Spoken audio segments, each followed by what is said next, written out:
Hello, my name is Gustavo Adolfo Llora Gonzalez, and it is truly an honor to stand before you share this project I developed as part of my degree requirements at the University of UNAT.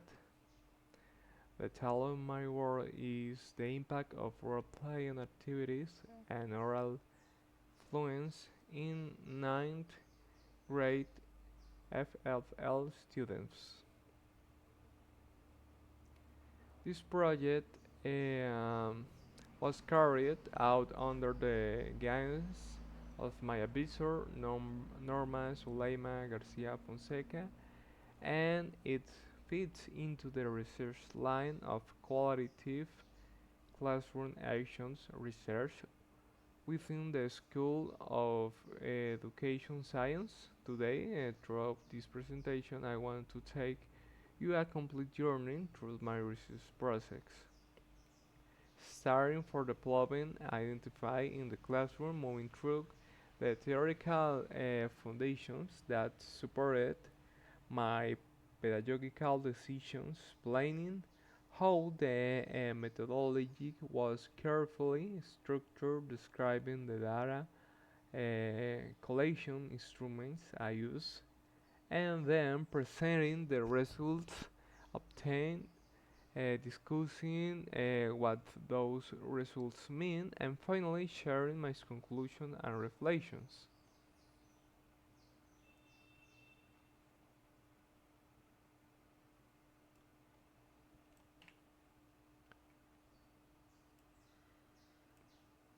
Now, moving into slide 2, I want to clearly contextualize the type of research we are dealing with here.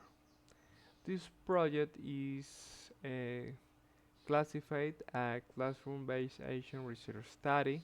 What does this mean? It means this was not merely a theoretical exercise conducted in isolation. Instead, is what applied research implemented with real students in a real classroom setting facing real challenge. Ancient research is a cyclical process. It allowed me to identify a concrete problem in my teaching context, design and intervene through specific pedagogical strategies, systematically evaluate the impact of those strategies, and then reflect deeply on the outcomes to inform future practice. Um, the key concepts that guided this entire study were oral influence, role-playing activities, EFL learning, English as foreign language, and finally communicative competence. These keywords represent the heart and soul of this research. My primary interest was to understand how structured drama-based communicate activities, special role-playing scenarios, could significantly influence students' ability to express themselves orally in English. I want to emphasize this is not about memorization. This is about actual speaking, real communication, expressing authentic ideas, interacting mindful with others in their target language.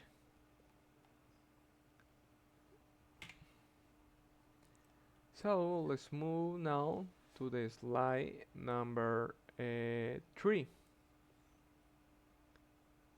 In Colombia, English language instruction begins at the primary school level by the time students reach ninth grade, which is approximately 14 to 15 years old. They have already had many years of exposure to English language through formal education. However, despite this prolonged exposure, and significant number of students continue to struggle with one particular skill, speaking naturally and fluently. This was precisely the situation I observed at the Institución Educativa Técnica Empresarial Alberto Castilla, where I conduct these studies. So let me summarize the core problem. Students demonstrate low oral fluency, characterized by frequent hesitation, slow speaking pace, grammatical insecurity when construct sentence and significant emotional barriers, particular fear and anxiety about speaking in English in front of their peers or teacher. Now I want to emphasize something critical important here. The issue was not students lacking knowledge of grammar rules or vocabulary. They actually knew English quite well on paper. They could recognize a verb, tense. They could identify vocabulary in context. They could complete filling the blank exercise successfully. The real challenge was using that knowledge orally with confidence, with fluency, and with natural rhythm. And this makes perfect sense when we think about it. Speaking in will recognize and one of the most difficult and complex skill in the language learning. Why? Because speaking simultaneously involves so many cognitive and affective processes, acting memory, applying grammatical students correctly, producing accurate pronunciation, maintaining social interaction, maintaining self-confidence, controlling emotions like nervousness, and responding with spontaneity. All of this happen in real time, often in just a few seconds. So I've been asking myself some fundamental questions. Why do students hesitate so much when they attempt to speak? Why they immediately prefer to switching back to Spanish? Are we truly teaching English as a tool for communication, or are we simply teaching students to pass written exams?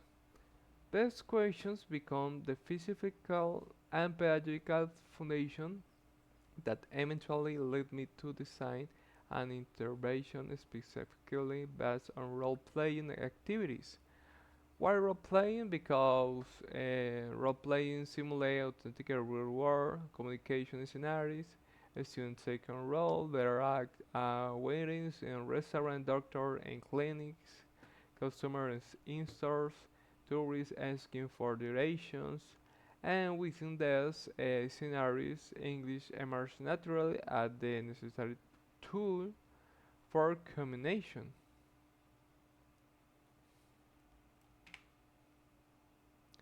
Let's move into the slide number 4. The general objective was clearly defined as to analyze how role-playing activities contribution to the development of oral influence, specifically examining improvements in accuracy, speaking pace, and communicative confidence among 9th grade EFL students to operationally this general objective. I also formulate three specific objectives. First, identify and document the specific difficulties that the students experience in a production before the pedagogical intervention was implemented. Designing and implement a series of role-playing activities based on the real life communicate context that will be relevant and motivating for students and this age and proficiency level. 3. Evaluate the observable change influence after applying the strategy using multiple evaluation methods I included rubrics, systematic classroom observations, and getting student perceptions through questionnaires and interviews. These three objectives provide a clear roadmap that guided every single phase on my research process. First, we observed and diagnosticated, then we interviewed with purpose, finally we measured the impact systematically.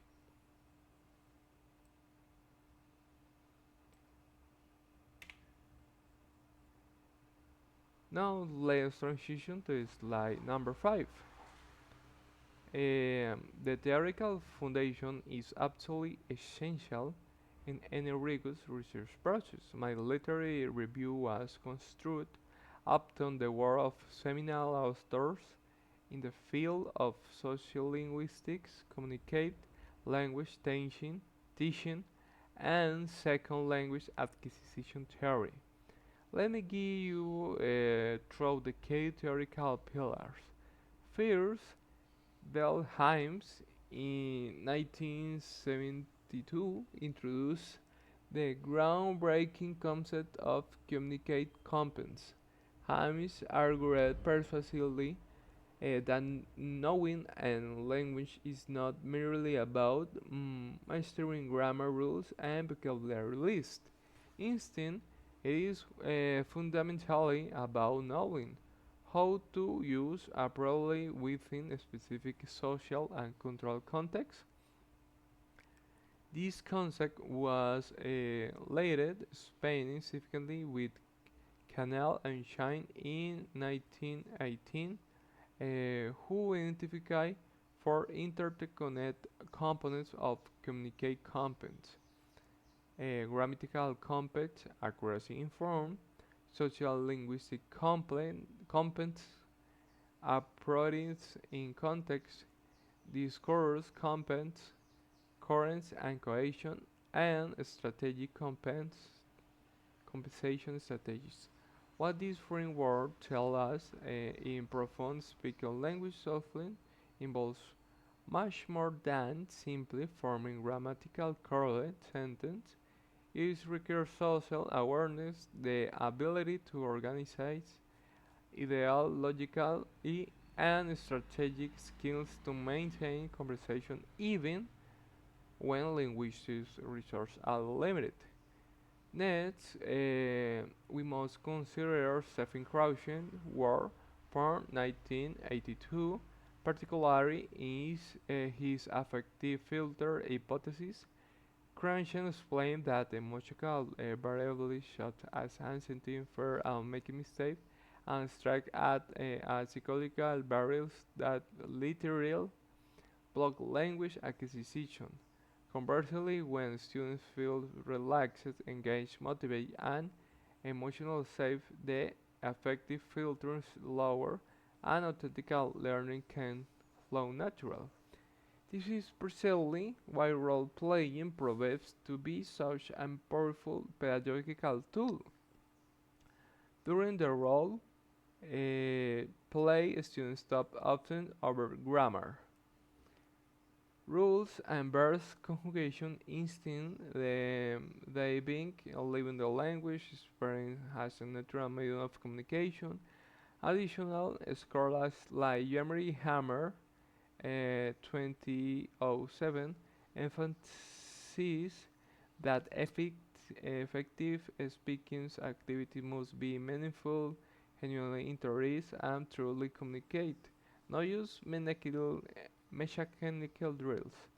Finally, I want to mention the recent empirical students for across Latin America have provided strong support for role-playing and have flowing bold strategic researches such as Barrows 20,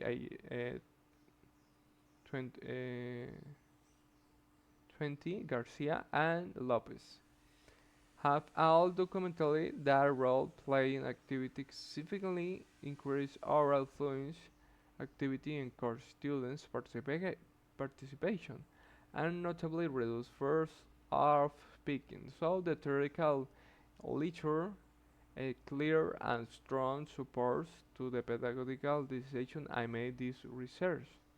So let's move to the next slide, number 6. I'm employing qualitative action research designs for this study. Why qualitative? Because my goal was not to measure variables statically, but rather to deeply observe, interpret, and intervene within a real complex education setting.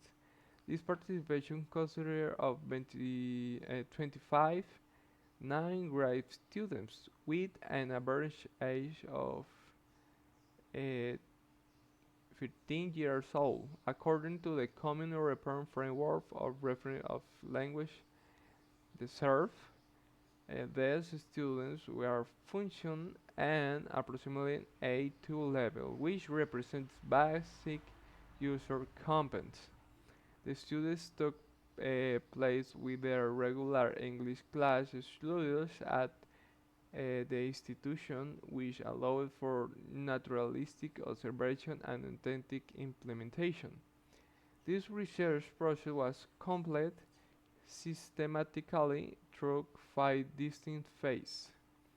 Phase 1, planning. This involved selecting appropriate detectalization instruments and careful design role-playing activities that would be pedagogical zone age appropriate and aligned with the curriculum standards. Phase 2, selection and format consent.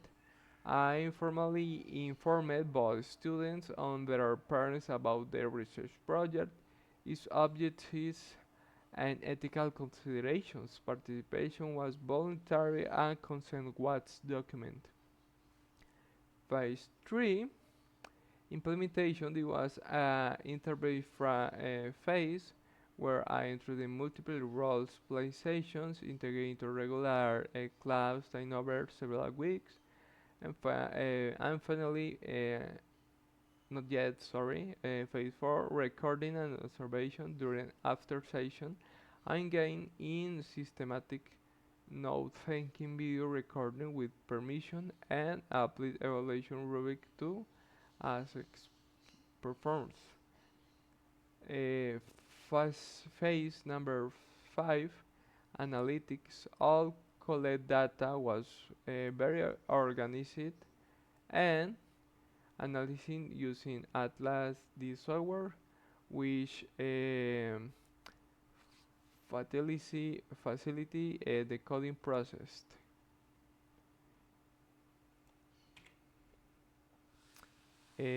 Now we arrive to the core of this presentation, slide number 7, results. After several weeks of sustaining intervention through role-playing activities, the improvements were not only measurably, they were visible, audibly, and deeply felt by students themselves. Let me organize the findings for you according to the 5 main thematic categories that emerge for systematic coding and analysis. Category 1, oral fluency. Students demonstrate significant improvement in 3 key areas: speech continuity, fewer breakdown in communication, rhythm and pace, more natural spin approaches, not like flow, and reduction of long, uncomfortable pause. One student described it perfectly and an interview said, "No, I speak more often in class and don't go completely blank anymore like I used to." Category 2, communicate confidence. This emerged as the most flagrant and strongest category across all the data sources, and this may make me to focus how students increase your progress battle, combat fear, and become a better students and communication that is approved. Let's move into slide 8 discussion. When we interpret these results through the lens of stability theoretical, powerful connection emerge.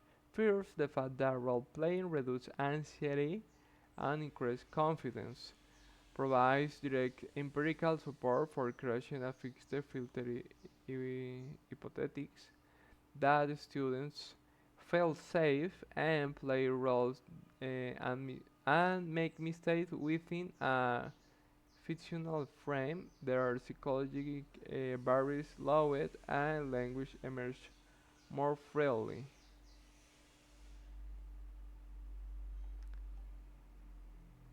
And now we reach slide number 9, conclusions, basis of the evidence gathered and analyzed. I can confidently state the following. First, role-playing activities demonstrably enhance oral influence across multiple dimensions, speaking space, grammatical accuracy, and most important, communicate confidence. Second, students become significantly more motivated to participate. Third, improve in pronunciation and vocabulary use occurring naturally and contextually, no through isolate memorization, but through meaningful use. 4. Methodological triggered important metacognitive awareness and foster collaborating learning behaviors among students. 5. Empowers most fundamentally English transactionally for being perceived as a subject to study into being a experimenting as a living tool for communication. Therefore, I conclude that role playing is not simply one strategy among many, it is a powerful transformative pedagogical tool that brings the English language to life in classrooms, making it real, relevant, and personally meaningful for students.